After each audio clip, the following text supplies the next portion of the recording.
بسم الله الرحمن الرحیم. السلام علیکم و رحمت الله و برکاته. عزیزان، امروز درباره طرز آسان‌ترین حفظ قرآن همراهتان صحبت میکنم. موضوعی که دیر باز دربارهش زیادی از علل خصوص مادران میپرسند و پیش از داخل شدن به موضوع میخواستم آثار عبدالله ابن عباس را به شمایان نقل کنم که در مصنف ابی شیبه آمدگی هست. عبدالله ابن عباس میگویند هر کسی که قرآن را حفظ میکند و به آن عمل میکند، پروردگار کفالت میدهد که آن انسان نه در دنیا راهش را گم میکند نه در آخرت بدبخت میشود. سپس این آیت را از سوره طه میخوانند: فمن اتبع هدای فلا یضل ولا یشقی. هر کسی که هدایتی مرا از پسش رفت یا از پس کتاب من رفت، پیروی کتاب من شد، نه او گمراه می شود و نه بدبخت می شود. و عبدالله ابن عباس اینجا می گویند اگر می خواهی که در دنیا راحت را گم نکنی، بدبخت نشوی، بیچاره نشوی، راه گم نزنی و این چنین در قیامت هم از جمله نجات یافتگان باشی، دست به قرآن زن، صاحب قرآن شو. یعنی به قرآن دو چیز هم حفظ کن هم عمل کن، یک تویش به یک تویش نه، هم حفظ کن و هم عمل کن.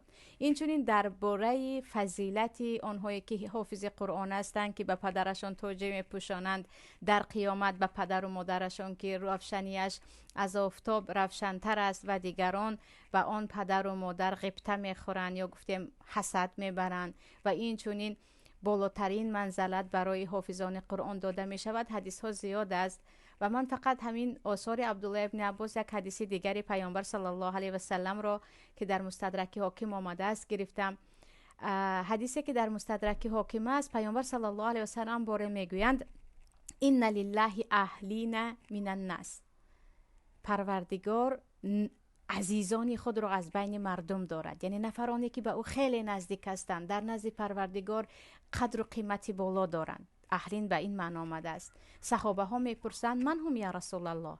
این انسان هایی که اهل پروردگار هستند، به الله نزدیک هستند و عزیز هستند، کی هستند؟ پیامبر صلی الله علیه و سلم میگن هم اهل القرآن.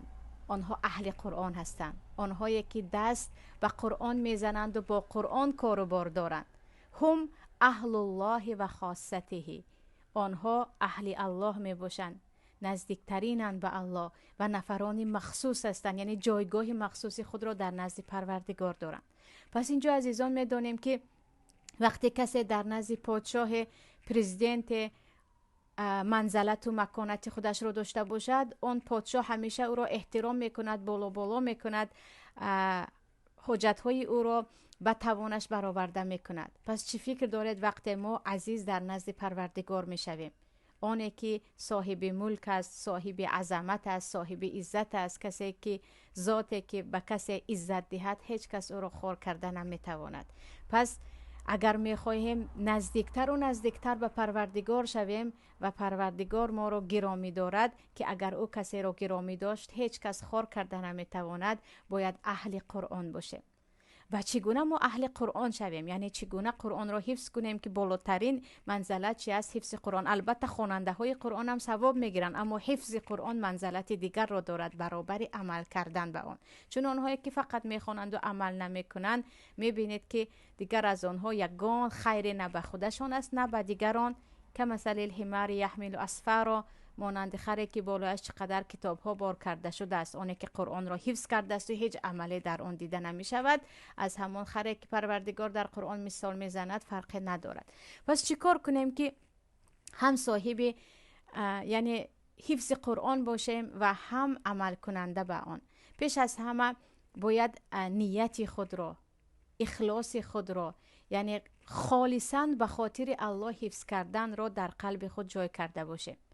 آنهایی که قرآن را حفظ میکنند به خاطر اینکه در بین مردم شهرت قارگی را پیدا کنند یا در معرکه ها در بالا بلندی کرپچه های تختخ بشنند یا خوراک های با لذت را خورند و با نام قاری هرچی فتوا میدهند، مقصد این باشد، اگر هرگز ما اهل قرآن نیستیم، اهل ریا هستیم، ریاکاری هستیم که در نزد پروردگار از مرچه هم میدتر و بیقدر و بیقیمت هستیم. اما آنهایی که نیت خالصانه اشان به خاطر پروردگار، برای آن که از اهل تو باشم، از بنده های عزیز تو گردم گویان قرآن حفظ میکنند، انا اینها انشاءالله به مقصد میرسند.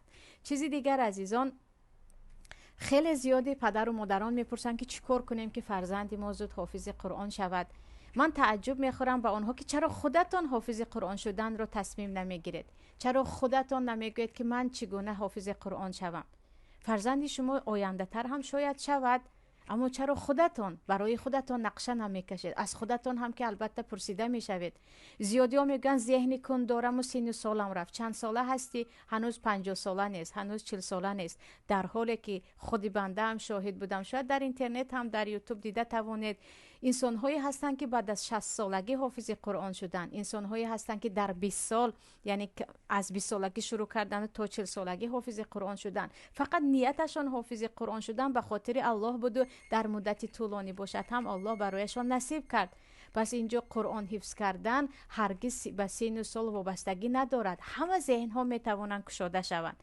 آنهایی که میگویند کلای من خیلی خیلی خام است، آن چیزی را که استفاده نمیکنی او دیگر زنگ خوردن میگیرد. مثل دست و پا که اگر هیچ کار نکرده، دست شما پس از 1 سال هیچ کار نمیکند. پایتان رو هیچ نجنبانیدید، خود از خود شل می شود. عقل انسان هم، ذهن انسان هم همین طور است. یعنی از جهت طب هم هر چیزی رو که زیاد کار میفرمایی او زیادتر رو بر دوام کار کردن میگیرد و کارش رو خوش رو انجام دادن میگیرد.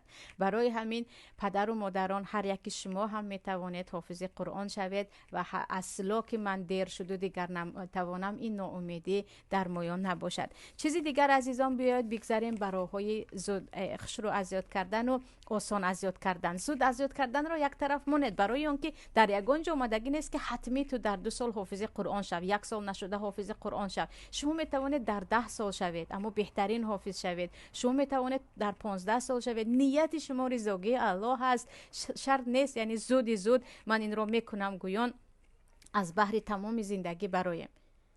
و اولا راه این درست خواندن است. یعنی آنهایی که در درست خواندن قرآن شک و شبهه دارند نباید به حافظ شدن حرکت کنند، برای اینکه خطا خواندن قرآن معنای قرآن دیگر می شود و انسان از آن فایده نمیگیرد. برعکس دیده و دانسته خطا خواندن انسان را گناهکار میکند. پیش از همه باید درست خواندن و روان خواندن قرآن را با تجوید یاد گیریم. و چیزی دیگر آیت است. یعنی وقتی که الکی ما درست قرآن خوانده می توانیم، باید آیت از یاد کنید. مثلا قرآن را گرفتید، مثلا سوره قیامه، یکم شروع میکنید لا اقسم بیوم القیامه و یک بار دویم آیت را هم یک نگاه میکنید. اولش را با چی شروع میشود؟ ولا دویمش لا اقسم بیوم القیامه، لا اقسم بیوم القیامه. بعضیا 3 بار گویند الکی آیت را از یاد میشوند، بعضیا 15 بار گویند بعدن از یاد میشوند، بعضیا 10 بار گویند، بعضیا 20 بار گویند. یعنی تو همین آیت را از یاد کردن یک آیت را گفتن میگیرید، یکی خطا کردید نگاه میکنید، اما برابر لا اقسم بیوم القیامه گفتن آیت دیگر رو هم اولش را یکی فقط نگاه کنید تا اینکه در یادتان الکی ثبت شود که دویم آیت به چی شروع میشود. بعدن دویم آیت را ولا اقسم بالنفس اللوامه و آیت سیوم ایحسب رو هم یک بار نگاه میکنم. ولا اقسم بالنفس اللوامه، ولا اقسم بالنفس اللوامه، ولا اقسم به یادم نآمد بعدا نگاه میکنم بالنفس اللوامه.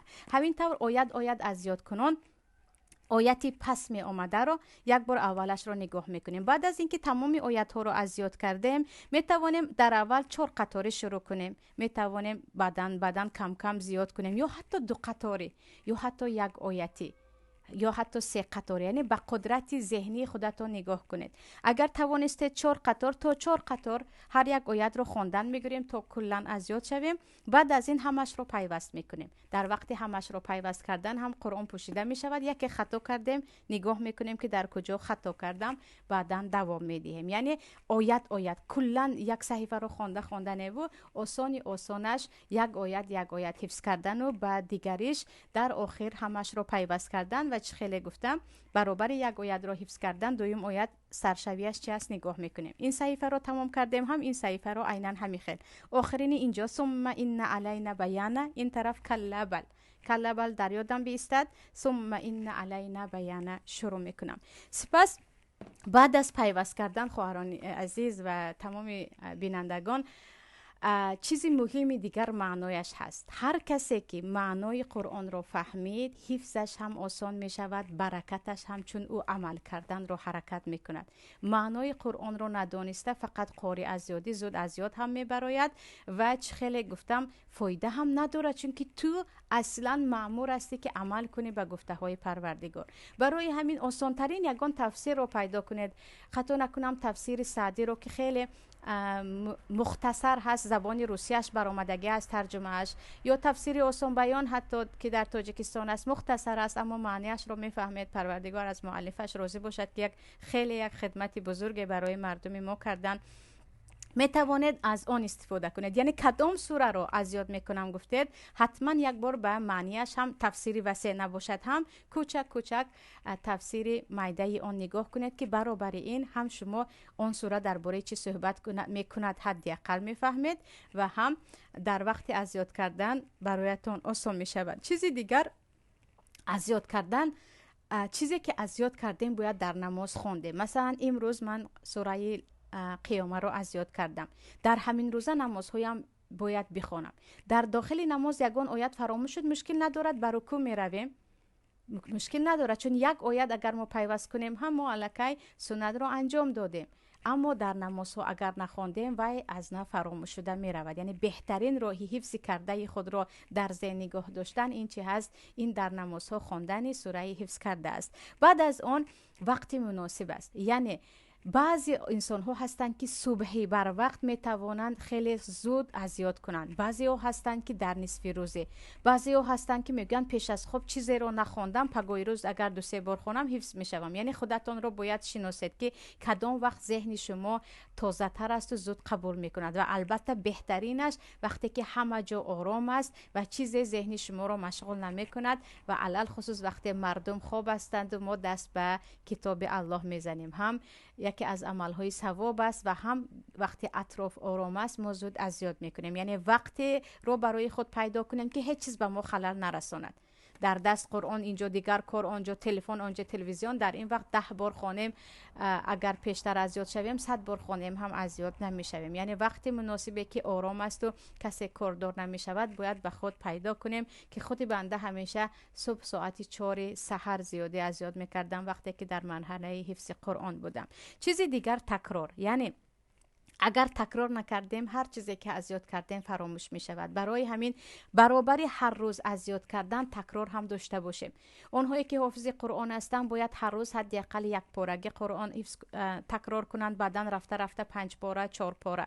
اما اونهایی که نو شروع کرده ایستادن با قدر توان 1 ورق 2 ورق بعدن زیاد کردن میگیرن. حتما باید چقدر که برای خود نقشه کشیدیم که حفظ میکنیم تکرار هم جدا باشد. یعنی 2 ورق 3 ورق برابر از یادمون حتما باید تکرار هم کردن گیریم. اگر فقط حفظ کرده رفتیم از اون طرف از یاد فراموش شدن میگیرد.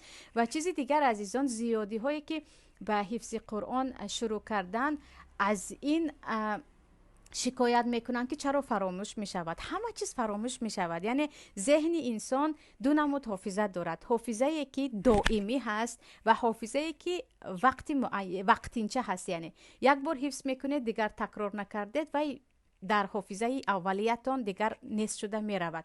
اما حفظ کردید و تکرار کردن گیرید و به حافظه دائمی جای می شود. چه خیلی که 1 نفر رو 1 بار دیدید در یادتون و تقریبا نمیمونند، مگر اینکه بعضی انسان هایی که دیگر ذهنی خاص دارن 1 بار بینن هم هیچ فراموش نمیکنن. اما اکثریت 1 بار دیده رو فراموش میکنن، اما 2-3 بار دیدن دیگر فراموش نمیکنن چون به حافظه دائمی و جای می شود. برای همین هم با تکرار کردن، بعضیا میگویند کسایی که قرآن رو حفظ کردند و 5 سال تکرار کرده گشتن دیگر آنها هرگز فراموش نمیکنن. بعضی ذهن ها هست که نه، باز هم زیادتر تکرار کردن میخواهد. برای همین قرآن رو که حفظ کردیم فراموش نکنیم که ما باید پایبند آن باشیم. ما همیشه باید در زندگیمون تکرار کرده گردیم و این برکت وقت ما هست، برکت ذهن ما هست و این چونین تانه عملهای صالح یا گفتیم ثواب ها به ما نوشته شده میگیرد، چون به هر یک حرف قرآن ما ثواب میگیریم. و چیزی دیگر این ناامید نشدن در حفظ قرآن است. خواهرانی که میگویند من 100 بار خوانم هم 1 قرآن رو 1 آیت رو از یاد نمیشم، پس تو 100 بار خوان اما ناامید نشه. بگذار یک روز امروز از یاد کرده نتوانستی، پگاه هم 200 بار دیگر خوان، پگاهش از یاد میشوی. باور کنید عزیزان، از روی تجربه خود شاگردانی که از 50 سال بالا داشتن تا 60 ساله با من یک مدت کار کردن، هر روز فقط یک تا قرآن از یاد کنید. گفتم که آنها توانستند تا 3-4 پاره قرآن را در چند ماه از یاد کنند. یعنی هیچ نتوانید هم یک آیت فقط از یاد کنید. یعنی بگوید هیچ نتوانستم، نه خودت رو تو هلاکت نبر، فقط یک تا قرآن از یاد کن. نه خود مثلا سبح اسم ربک الاعلی، سبح اسم ربک الاعلی، همین را از یاد کرده نتوانیم. نه انسان خواهد اگر میتواند اون هم کتاب پروردگار را که اگر شما خیلی طلب کردید پروردگار به این میرساند. پس ناامید نشدن در حفظ قرآن است. اینجا زیادیا میگن من 6 کودکی هستم، وای من 4 کودک دارم. بعضی برادرها من از صبح تا شام کار میکنم. برای چی؟ برای خودتان، برای نجات شخصی خودتان 1 ساعت وقت جدا کرده نمیتوانید. از خوابتان، از خوردنتان، از تلفنتان، از تماشای تلویزیون یا چیز دیگر. چرا 1 ساعت وقت؟ یعنی زنی که به خاطر زندگیش 1 ساعت وقت برای نجات خودش و خلوت کردن با قرآن پروردگارش وقت جدا کردن نمیتواند، از او چی انتظار میشویم؟ او چی کار کرده میتواند برای فرزندانش، برای عائلش، وقتی 1 ساعت وقت را برای نجاتش جدا کردن نمیتواند؟ مردها هم همین خیل، وقتی نه من تجارتی کلان دارم، نه 1 ساعت جدا کرده میتوانید. فقط 1 ساعت در اول جدا کنید، بعدا میبینید در 20 دقیقه شما الکی میتوانید 3-4 قطار رو هم حفظ کنید، هم یک کمی تکرار کنید. چون که قرآن برکتش همین است. انسان در اول عذاب و مشقت میکشد، بعدا خیلی آسان میشود. برای همین تنبلی نکرده، بهانه نجسته بیایید شروع میکنیم به حفظ کتاب پروردگار و عمل کردن به آن و کفالت پروردگار نصیب ما می شود. از جهت دیگر انسان وقتی قرآن حفظ می کند ذهنش گشاده می شود. بجای با ذهن خود مشغول چیها نشدن، بعضی ها هستن 1001 سرود کیم کدام بدبخت ها را حفظ می کنند، 1001 نام کیم کدام ها را حفظ می کنند. بجای اون یک آیت قرآن حفظ کن، هم برای آخرتت هم برای دنیایت فایده دارد. از جهت دیگر یعنی از تجربه خود شخصی من هم، هر شاگردی که حافظ قرآن است او در تمام دیگر درس ها میتواند بهترین باشد. آنهایی که حفظ قرآن نصیبشان شد یک ذهن عجایب برای آنها نصیب می شود. یعنی در کدام همین دخترچه هایی که حفظ قرآنشان خوب است میدانم که در فیزیک هم خوب هستند، در شیمی هم خوب هستند، در متماتیک و در ادبیات و در همه چیز خوب هستند. یعنی شما خودتون بخبر میمونید اما ذهنتون با یک طرز عجیب گشاده می شود، نگاه شما به دنیا دیگر می شود. کتابخانیتون اولا خودتون رو دوست می‌دارید. انسان خودش را دوست داشت و احترام کرد، دیگر می‌بیند که دیگرها هم او را احترام می‌کند و باز می‌بیند که یک آرامش عجیب هم نصیبتون می‌شود. یعنی اکثریت آنهایی که مشکلی ذهنم آرام نیست، قلبم آرام نیست، اضطراب دارم، استرس دارم، آشفتگی دارم و چیزی دیگر میگویند، وقتی با قرآن سر و کار میگیرند و هر روز برای خود یک وظیفه میکنند که من حافظ قرآن میشوم، می‌بینید اون مشکلی ها برطرف می‌شود. و علل خصوص مادرانی که به سبب کودک ها و به سبب کار و زندگی همیشه از خود ناراضی هستید، یک بار شروع کنید با 1 ساعت وقت جدا کردن، میبینید که در خانه هم فضای خانه هم دیگر می شود و هم خودتان هم.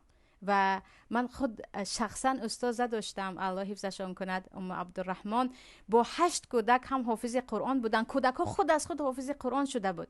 یگان تای آن را برده به حجره نپرتفته بودن، یگان تای آن را 6 سال و 5 سال و 4 سال زیر شلاق یگان غرفه نمانده بودن. از اینکه مادر حافظ قرآن بود و هر روز تکرار داشت و پدر حافظ قرآن بود، اگرچه پدر خودش کار دولتی یا گفته مهندس هم بود، فرزندها همشون به بلاغت نرسیده حافظ قرآن شده بودن. چون که در خانه میگفتن که پدر و مادر که حافظ قرآن است، این چیزی یعنی یک قانون عائلوی است که ما هم باید حفظ کنیم. برای همین مادرانی که خیلی میخواهید فرزندهایتان با توفیق شوند، علل خصوص حافظ قرآن شوند، بیاید شروع کنید. 1 ساعت وقت از خوابتان کشید، از تلفنتان کشید، از دیگر طرف و از مغازه رفتن، مهمانی رفتن و مهمان آوردن 1 ساعت وقت جدا کنید. برکت زندگی، برکت دنیا و آخرتی شما می شود. این بود عزیزان صحبتی امروزه من. همراه شما پروردگار عمل کننده گرداند همه را، هم شمایان را، و قرآن را نصیب من و شما گرداند که در دنیا و آخرت با ما باشد. سلام علیکم و رحمت الله و برکاته.